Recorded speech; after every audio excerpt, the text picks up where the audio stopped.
সকাল থেকে যে খবরের দিকে আমরা নজর রেখেছিলাম, আরজি করে দুর্নীতি তদন্তে সকাল থেকে বিভিন্ন জায়গায় সিবিআই এর হানা। দুর্নীতি তদন্তে মোট 15টি জায়গায় সিবিআই এর হানা। সন্দীপ ঘোষের বাড়িতে, সন্দীপ ঘোষের বেলেঘাটার বাড়িতে সিবিআই এর হানা। আরজি করে প্রাক্তন সুপারের বাড়িতে সিবিআই এর টিম দ্বারা পৌঁছে যায়। সকাল সকাল বেলেঘাটাতেই সাত সকালে পৌঁছে যায় সিবিআই এর টিম। 6 সদস্যের টিম তারা পৌঁছে যায় বেলেঘাটায় সন্দীপ ঘোষের বাড়িতে। অনেকটা সময় তারা ডাকাডাকি করেন, তারা ফোনে যোগাযোগ করার চেষ্টা করেন সন্দীপ ঘোষের সঙ্গে, কিন্তু কোনো সদুত্তর পাননি। এবং অবশ্যই দরজাতেও সেখানে বেল দেওয়া হয়েছিল এবং সেখানেও কিন্তু কোনো রকম সাড়া শব্দ পাননি। ফোন করা হয়েছিল সন্দীপ ঘোষকে, কিন্তু সেখানেও কোনো সাড়া শব্দ পাওয়া যায়নি। প্রায় 1 ঘন্টা পর অবশেষে সন্দীপ ঘোষ তার বাড়ি থেকে বেরিয়ে আসেন, কিন্তু সাংবাদিকদের মুখোমুখি হতে তিনি একেবারে নির্বিকার ছিলেন। আর তারপর তিনি দরজা খুললেন এবং সিবিআই আধিকারিকরা তারা ঢুকে যান সন্দীপ ঘোষের বাড়িতে। আমাদের সঙ্গে রয়েছেন আমাদের প্রতিনিধি অমিতের কাছ থেকে আপডেট নেব। অমিত, অনেকটা সময় অতিক্রান্ত হয়ে গিয়েছে। সকাল সকাল সিবিআই আধিকারিকরা পৌঁছান সন্দীপ ঘোষের বাড়ি, তারপর 1 ঘন্টা অপেক্ষা করেন, তারপর সন্দীপ ঘোষের বাড়িতে ঢোকেন সিবিআই আধিকারিকরা। এই মুহূর্তে কি আপডেট পাওয়া যাচ্ছে? সন্দীপ ঘোষের বাড়ি থেকে কোন কোন তথ্য খুঁজতে চাইছে সিবিআই আধিকারিকরা? কি কি তথ্য বা কি কি নথি এই মুহূর্তে সংগ্রহ করা গেল? সিবিআই সূত্রে কি জানতে পারছো? দেখো, 3 ঘন্টারও বেশি সময় হলো একদম সন্দীপ ঘোষের বাড়ির ভেতরে পৌঁছে গিয়েছেন সিবিআই আধিকারিকরা। এই মুহূর্তে তাকে জিজ্ঞাসাবাদ করার পাশাপাশি তার বিরুদ্ধে যে অভিযোগগুলো উঠেছে, আর্থিক নয়ছয়, সরকারি অর্থ তছরূপ, যে অভিযোগগুলো তার বিরুদ্ধে উঠেছে, তারই ক্ল্যারিফিকেশন করার চেষ্টা করছেন বা তারই ক্ল্যারিফিকেশন চাইছেন সিবিআই আধিকারিকরা। সেক্ষেত্রে সন্দীপ ঘোষ কিভাবে তার নিজস্ব ঘনিষ্ঠদেরকে বরাত পাইয়ে দিয়েছিলেন, তার বিনিময়ে তিনি কতটা লাভবান হয়েছিলেন, এবং যারা এই সরকারি টেন্ডারে অংশগ্রহণ করতে পারে না এমন কিছু ব্যক্তি যাদেরকে এই সুবিধাগুলো পাইয়ে দিয়েছেন, তো এই পাইয়ে দেওয়ার নেপথ্যে কি কারণ রয়েছে, তাহলে কত টাকা তিনি মুনাফা পেলেন, এই বিষয়গুলো তদন্তের ক্ষেত্রে দেখা হচ্ছে। যেহেতু এটি আর্থিক দুর্নীতি তদন্ত, সেই তদন্ত করতে গিয়ে সন্দীপ ঘোষের অ্যাকাউন্ট, তার ক্লোজ যারা রয়েছে তাদের অ্যাকাউন্ট, তার আত্মীয় বা তার পরিবারের সদস্য বা পরিজনদের অ্যাকাউন্টও এই মুহূর্তে সিবিআই স্ক্যানারে রয়েছে। কারণ যে আর্থিক লেনদেন হয়েছিল, এই আর্থিক লেনদেনগুলো কি তার অ্যাকাউন্টের মারফত হয়েছে, নাকি নগদে ডিল হয়েছে বা নগদে লেনদেন হয়েছে? যদি নগদে লেনদেন হয়ে থাকে তাহলে সেগুলো কোথায় সরানো হলো, এই পুরো বিষয়গুলো কিন্তু এই তদন্তের স্ক্যানারে। বেশ অমিত, একটা বিষয়, অর্থাৎ সন্দীপ ঘোষের ব্যাংক ডিটেলস যেমন খতিয়ে দেখা হচ্ছে, তদন্তকারীরা দেখছেন, এবং তার পাশাপাশি সন্দীপ ঘোষের পরিবারের সদস্যরা তাদেরও ব্যাংক ডিটেলস খতিয়ে দেখা হচ্ছে। একটু জানতে চাইবো তোমার কাছ থেকে অমিত, আজ সকালে যখন এই সিবিআই এর টিম যারা বেলেঘাটাতে সন্দীপ ঘোষের বাড়িতে এসে পৌঁছন, ঠিক তখন থেকে একটু জানতে চাইবো কখন ঠিক কটা নাগাদ এসে পৌঁছলেন, টিমে কতজন ছিল এবং তারপর ঠিক কি কি হলো? 6:50 সিবিআই 5 জন আধিকারিক সঙ্গে সিআরপিএফ ফোর্স নিয়ে তারা এসে পৌঁছলেন বেলেঘাটা সন্দীপ ঘোষের বাড়িতে। 4তলা বাড়ির সামনে তারা দাঁড়িয়ে রইলেন ঠাই, এবং যেহেতু সন্দীপ ঘোষ তার নিরাপত্তাজনিত কারণে তাকে পুলিশের তরফে নিরাপত্তা দেওয়া হয়েছিল, সেক্ষেত্রে তার বাড়ির বাইরে কিন্তু পুলিশ মোতায়েন ছিল। সেক্ষেত্রে সিবিআই আধিকারিকরা পুলিশের কাছে জানতে চান যে গতকাল সিজিও কমপ্লেক্স থেকে সন্দীপ ঘোষ যখন ছাড়া হয় তিনি এই বাড়িতে এসেছেন কিনা, তিনি এই বাড়ির ভিতরে আছেন কিনা। কারণ ততক্ষণে সিবিআই আধিকারিকরা তার বাড়িতে নক করতে শুরু করেছে, যে কলিং বেল আছে সেই কলিং বেল বাজাতে শুরু করেছে, কিন্তু কোনো রেসপন্স কিন্তু পাওয়া যাচ্ছিল না। সেই জায়গা থেকে বেলেঘাটার পুলিশ কর্মীদের সঙ্গে কথা বলেন সিবিআই আধিকারিকরা। এরপরই 2 জন অফিসার, তারা দীর্ঘ 8 ঘন্টা তারা অপেক্ষা করার পরে 5 জন অফিসারের মধ্যে 2 জন অফিসার চলে যান বেলেঘাটা থানায়। যেহেতু বেলেঘাটা থানার তরফে এখানে পুলিশ মোতায়েন করা ছিল, তো বেলেঘাটা থানাকে বলা হয় সন্দীপ ঘোষকে বলার জন্য বা তার সঙ্গে যোগাযোগ স্থাপন করার জন্য যে সিবিআই আধিকারিকরা বাইরে দীর্ঘক্ষণ ধরে অপেক্ষা করছেন। তারপরে ঠিক 8:02 আমরা দেখলাম সন্দীপ ঘোষ তার বাড়ির নিচের যে কাঠের দরজা, ভেতরে যে কাঠের দরজা রয়েছে সেটি তিনি খুলে দাঁড়িয়ে তিনি দেখলেন যে সিবিআই আধিকারিকরা বাইরে রয়েছেন। কিন্তু যে অবস্থায় তিনি বেরিয়ে এলেন, মানে তার পরনে আমরা দেখলাম শার্ট এবং ট্রাউজার ছিল, সেক্ষেত্রে তিনি যে তড়িঘড়ি ঘুম থেকে উঠে এসছেন তাকে দেখে কিন্তু বোঝার উপায় নেই। রীতিমতো আমরা গত 2-3 দিন যেমন দেখি, গত 1 সপ্তাহ যাবৎ তাকে যেমন দেখছিলাম সিজিও কমপ্লেক্সে যেভাবে ড্রেস আপ, অর্থাৎ তার শার্ট পুরো ইন করা একদম, সেই অবস্থায় তিনি কিন্তু গেটের বাইরে বেরিয়ে এলেন। তার মানে কোথাও গিয়ে কি তিনি সিবিআই আধিকারিকদেরকে ইচ্ছাকৃতভাবে অপেক্ষা করেছিলেন, এই প্রশ্নও কিন্তু উঠছে। তার এই যে 1 ঘন্টা ভেতরে থাকা, রেসপন্স না করা, পুলিশকে বলা, পুলিশের তরফে তার সঙ্গে যোগাযোগ তৈরি করার চেষ্টা করা, সিবিআই আধিকারিকরা নিজেরা যোগাযোগ করার চেষ্টা করছিলেন, ফোনে পাওয়া যাচ্ছিল না। অবশেষে 1 ঘন্টা 10 মিনিট পর তিনি দরজা খুললেন। যে 2জন অফিসার বেলেঘাটা থানায় গিয়েছিলেন সিবিআই, তারা ফিরে এলেন সন্দীপ ঘোষের বাড়ির সামনে। তারপরে একযোগে 5 জন অফিসার, একজন তার মধ্যে মহিলা অফিসার, তারা একযোগে বাড়িতে ঢুকলেন। কিছু সময় পরে আরো একজন অফিসার তিনি এলেন। তিনি কিছু সময় থেকে আবার বেরিয়ে গেলেন কিছু ডকুমেন্টস আনতে। আমরা দেখলাম আরো পর তিনি ফিরে এলেন হাতে নথি নিয়ে, অর্থাৎ মামলা সংক্রান্ত তার বিরুদ্ধে যে বিভিন্ন অভিযোগগুলো রয়েছে, গতকাল এফআইআর করা হয়েছে, তার সেই সমস্ত নথি সংক্রান্ত বিষয় নিয়ে সন্দীপ ঘোষের বাড়িতে ফিরে এলেন। এবং এই মুহূর্তে সিবিআই 6 জন আধিকারিক তারা সন্দীপ ঘোষের বাড়িতে রয়েছেন। তাকে জিজ্ঞাসাবাদ করার পাশাপাশি বিভিন্ন বিষয়, বিভিন্ন নথিপত্র, বিভিন্ন যদি তার ল্যাপটপ বা ডেস্কটপ থেকে থাকে সেগুলো এক্সামিন করা, এই কাজগুলো কিন্তু তারা জারি রেখেছে বলে সিবিআই সূত্রে খবর। বেশ, একেবারেই অনেক ধন্যবাদ অমিত। পরিস্থিতিকে নজর রাখো, আবারও পরবর্তীকালে তোমার থেকে আপডেট নেব। কথা বলছি আমাদের প্রতিনিধি অমিত সরকারের সঙ্গে। আর সন্দীপ ঘোষের বেলেঘাটার বাড়িতে সকালে সিবিআইয়ের আধিকারিকরা, সিবিআইয়ের বিশেষ টিম তারা পৌঁছে যায়। অনেকটা সময় অতিক্রান্ত হয়ে গেছে, এখনো পর্যন্ত চলছে তল্লাশি অভিযান, চলছে জিজ্ঞাসাবাদ। যা জানা যাচ্ছে যে সন্দীপ ঘোষের ব্যাংক ডিটেলস এবং তার পরিবারের সদস্যরা তাদেরও ব্যাংক ডিটেলস খতিয়ে দেখার চেষ্টা করছে তদন্তকারী অফিসার। আর এর পাশাপাশি কেষ্টপুরের দিকেও নজর রাখতেই হচ্ছে, কারণ কেষ্টপুরেও সিবিআইয়ের হানা চলছে। আরজি করে আর এক ডাক্তারের বাড়িতে সিবিআইয়ের হানা, ডাক্তার দেবাশিস সোমের বাড়িতে সিবিআই এর তল্লাশি অভিযান চলছে। অনুপ আমাদের সঙ্গে রয়েছে, আমাদের প্রতিনিধি। অনুপের কাছ থেকে একটু ডিটেল জানতে চাইবো। অনুপ, অনেকটা সময় অতিক্রান্ত হয়ে গেছে, কেষ্টপুরে দেবাশিস সোমের বাড়িতে এই মুহূর্তে সিবিআই এর তল্লাশি অভিযান চলছে, কি আপডেট পাচ্ছ? যখন সকাল 7টা নাগাদ কেষ্টপুর যে হানাপাড়া, সেই হানাপাড়ার চিকিৎসক দেবাশিস সেন তার বাড়িতে কিন্তু দেবাশিস সোম ইতিমধ্যে তার বাড়িতে সিবিআই 6 জন আধিকারিক তারা কিন্তু সেখানে এসে পৌঁছয়। এবং এই দেবাশিস সোম হচ্ছে একেবারে ফরেন্সিক মেডিসিন বিভাগের কিন্তু তিনি একেবারে চিকিৎসক ছিলেন আরজি করেন, এবং সন্দীপ ঘোষ যিনি প্রাক্তন অধ্যক্ষ তার একেবারে ঘনিষ্ঠ। এবং বেশ কিছু তথ্য পাওয়ার পরবর্তী ক্ষেত্রেই কিন্তু সিবিআই এর পক্ষ থেকে কেষ্টপুর যে হানাপাড়ার বাড়ি, এই যে চিকিৎসক একেবারে দেবাশিস সোম তার বাড়িতে কিন্তু ইতিমধ্যেই সিবিআই আধিকারিক যেমন তারা তল্লাশি চালাচ্ছে, তাকে জিজ্ঞাসাবাদ করা হচ্ছে। এবং কেন্দ্রীয় বাহিনীর জওয়ান তাদেরকে সঙ্গে নিয়ে কিন্তু আজকে এই তল্লাশি অভিযান করা হচ্ছে। এবং সকাল 7টা নাগাদ যখন আসে সেই সময় কিন্তু একেবারে সেই মুহূর্ত থেকে তল্লাশি চলছে এবং তার বাড়িতে তাকে জিজ্ঞাসাবাদ করা হচ্ছে, বয়ান নেওয়া হচ্ছে বর্তমান সময় এখনো পর্যন্ত।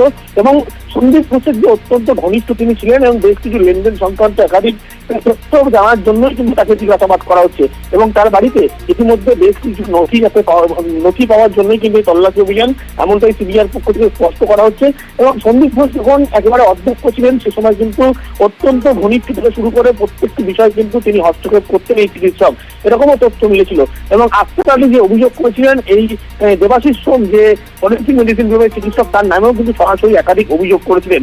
এরই পরবর্তী ক্ষেত্রে সিবিআইয়ের পক্ষ থেকে আজকে এই তল্লাশি এবং দীর্ঘক্ষণ ধরে এই তল্লাশি অভিযান চলবে বলে এমনটাই কিন্তু সিবিআই সূত্র জানতে পারা যাচ্ছে। বেশ, ধন্যবাদ অনুপ।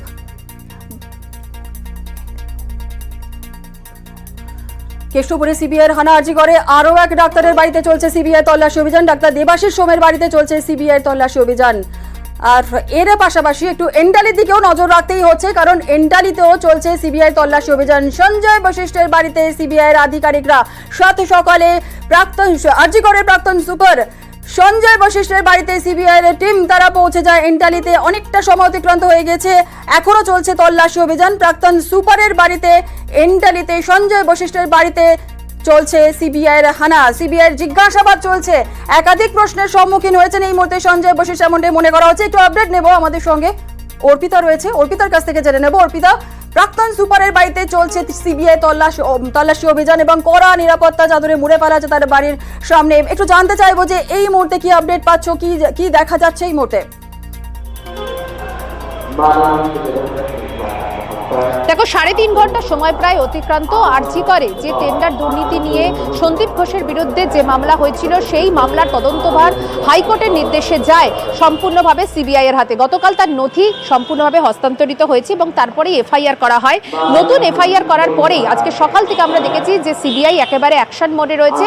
তারা সন্দীপ ঘোষের বাড়িতে যেমন তল্লাশি চালাচ্ছে, পাশাপাশি এখানে প্রাক্তন সুপার অর্থাৎ সঞ্জয় বশিষ্ঠ এন্টালি তার যে বাড়ি বা যে আবাসন রয়েছে সেখানে 2nd ফ্লোরে তার বাড়িতে চলছে সেখানে তল্লাশি অভিযান। সিবিআই এর 6 থেকে 7 জন আধিকারিক তারা পৌনে 8টা নাগাদ আজকে আসেন এবং এখন অবধি সেখানে তল্লাশি অভিযান করছেন এবং কেন্দ্রীয় বাহিনী গোটা এই আবাসনকে তারা ঘিরে রেখেছে বাইরে থেকে, যাতে কোনোভাবে কোনো অপ্রীতিকর ঘটনা যাতে না ঘটে। মূলত সিবিআই সূত্র থেকে যেটা খবর যে কেন এই সঞ্জয় বশিষ্ঠের বাড়িতে সিবিআই, তার কারণ সন্দীপ ঘোষ তৎকালীন সময়ে তিনি যখন প্রধান অধ্যক্ষ যখন তিনি ছিলেন সেই সময়তে এই আর্থিক যে লেনদেন বা যে তছরূপ, সেই তছরূপে এই সঞ্জয় বশিষ্ঠের কি ভূমিকা ছিল, অর্থাৎ দুজনের মধ্যে কোনো লেনদেন হয়েছিল কিনা, ব্যাংকিং ট্রানজাকশন হয়েছিল কিনা, শুধুমাত্র তাই নয় আইটি রিটার্ন এবং আয়কর যে সমস্ত নথি রয়েছে সেই সমস্ত কিছু কিন্তু খতিয়ে দেখবে সিবিআই। সেই কারণেই যেটা জানা যাচ্ছে সিবিআই আধিকারিকরা তারা কিন্তু ইতিমধ্যেই তল্লাশি অভিযান শুরু করেছে এবং সেই সমস্ত নথি দেখিয়ে সঞ্জয় বশিষ্ঠকে তারা কিন্তু জিজ্ঞাসাবাদ করবে এবং বয়ান রেকর্ড করবে। কারণ তৎকালীন সময় যে দুর্নীতি, সেই দুর্নীতিতে সঞ্জয় বশিষ্ঠের কি ভূমিকা ছিল এবং সেই সময় সন্দীপ ঘোষ তিনি কি নির্দেশ তিনি দিয়েছিলেন এবং কিভাবে এই দুর্নীতি চলতো, অর্থাৎ আর্থিক যে লেনদেন বা ব্যাংকিং যে ট্রানজাকশন সেটা অত্যন্ত গুরুত্বপূর্ণ বলে মনে করছে সিবিআই আধিকারিকরা। সেই কারণে কিন্তু সঞ্জয় বশিষ্ঠের বাড়িতে এখন প্রায় 3.5 ঘন্টা সময়, অর্থাৎ পৌনে 8টা থেকে এখন কিন্তু প্রায় পৌনে 12টা হতে চললো। তো এই 3.5 ঘন্টারও বেশি সময় ধরে এখনো অবধি চলছে এই তল্লাশি অভিযান এবং এই তল্লাশি অভিযানে সিবিআই আধিকারিকরা তার সমস্ত ব্যাংকিং নথি এবং আর্থিক যে সমস্ত লেনদেন হয়েছে সেগুলি তারা খতিয়ে দেখে জিজ্ঞাসাবাদ করবে।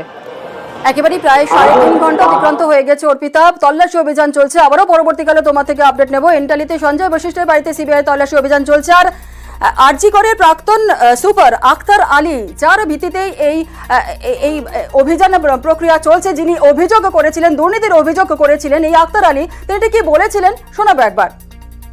একটা কলেজ ধরুন, একটা কলেজে আমি অনেক বছর কাজ করেছি, ওই কলেজ আমার মায়ের মতন ছিল।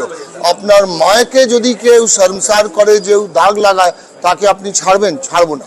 তারপরে উনি ছাত্রদের যে জীবন নিয়ে খেলা করতেন, এইটা আমি সহ্য করতে পারিনি, এই অন্যায় আমি সহ্য করতে পারিনি, যার জন্য আমি বাধ্য হলাম ক্যামেরার সামনে আসতে। আমি অনারেবল কোর্টকে থ্যাঙ্কস জানাচ্ছি কি আমার প্রেয়ার রেজিস্টার হয়েছে, উনি আদেশ দিয়েছেন এবং সিবিআইকে ইনকোয়ারি করার জন্য ইনস্ট্রাকশন দিয়েছে। এবার এই ডক্টর সন্দীপ ঘোষের মতন যত লোক আছে সবাইকে এক্সপোজ করে শাস্তি দেওয়া উচিত। সন্দীপ ঘোষ, যার বিরুদ্ধে ভুরি ভুরি অভিযোগ, সন্দীপের বিরুদ্ধে একাধিক অভিযোগের পাহাড়, টেন্ডারে কাটমানির অভিযোগ, টাকা নয় ছয়ের অভিযোগ, শুধু তাই নয় বেওয়ারিশ দেহ বিক্রি, তা সেই অভিযোগও এই সন্দীপ ঘোষের বিরুদ্ধে রয়েছে।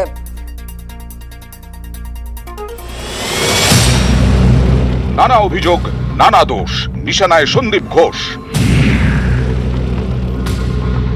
আরজি করের প্রাক্তন অধ্যক্ষ, যার বিরুদ্ধে অভিযোগের পাহাড়।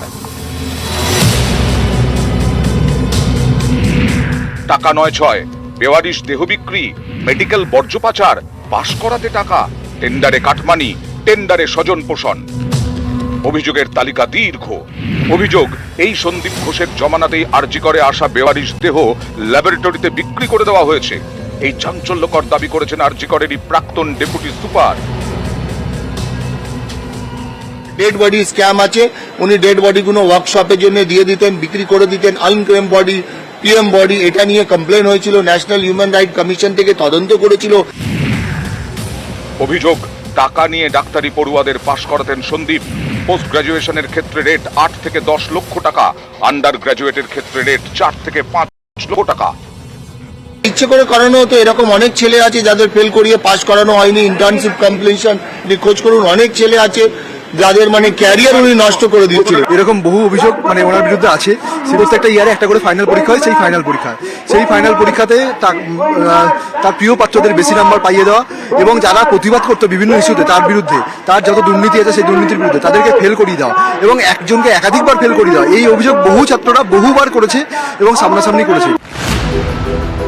অভিযোগ, সন্দীপ ঘোষ অধ্যক্ষ থাকার সময় ব্যবহার হয়ে যাওয়া সিরিঞ্জ, স্যালাইনের বোতল, রাবার গ্লাভস, হ্যান্ড গ্লাভসে সব মেডিকেল বর্জ্য পাচার করা হতো। এ নিয়ে তদন্ত হয় বলে দাবি আরজি করের প্রাক্তন ডেপুটি সুপার আখতার আলীর। বায়োমেডিক্যাল স্ক্যাম, বায়োমেডিক্যাল ওয়েস্ট, যেটা সিরিঞ্জ ইউজ, স্লাইন বোতল, রাবার গ্লাভস, হ্যান্ড গ্লাভস, এগুলো ইউজ, সেটাকে চ্যানেলাইজ করে কিছু বাংলাদেশি সিটিজেন এটাকে নিয়ে যাচ্ছিল এবং ওখানে গিয়ে রিসাইকেল করছিল। অভিযোগ, সন্দীপের জমানায় মাত্র 3 জন ঠিকাদার যাবতীয় কাজের বরাত পেতেন।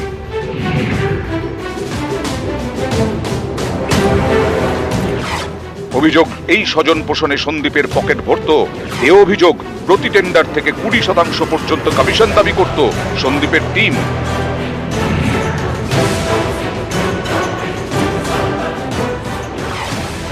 অভিযোগ আরজিকর হাসপাতালে বেআইনিভাবে পার্কিং এবং ক্যান্টিনও চালু করেন এই সন্দীপ ঘোষ।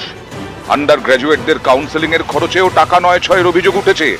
সন্দীপের আমলেই কাউন্সেলিং এ মাত্র 17 দিনে 14 লক্ষ টাকারও বেশি খরচ করা হয় বলে অভিযোগ।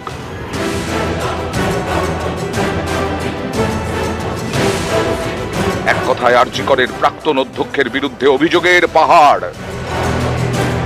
টাকা 9-6, বেওয়ারিশ দেহ বিক্রি, মেডিকেল বর্জ্য পাচার, পাশ করাতে টাকা, টেন্ডারে কাটমানি, টেন্ডারে স্বজন পোষণ। সন্দীপ ঘোষের বিরুদ্ধে অভিযোগের তালিকা দীর্ঘ। নিউজ 18 বাংলা।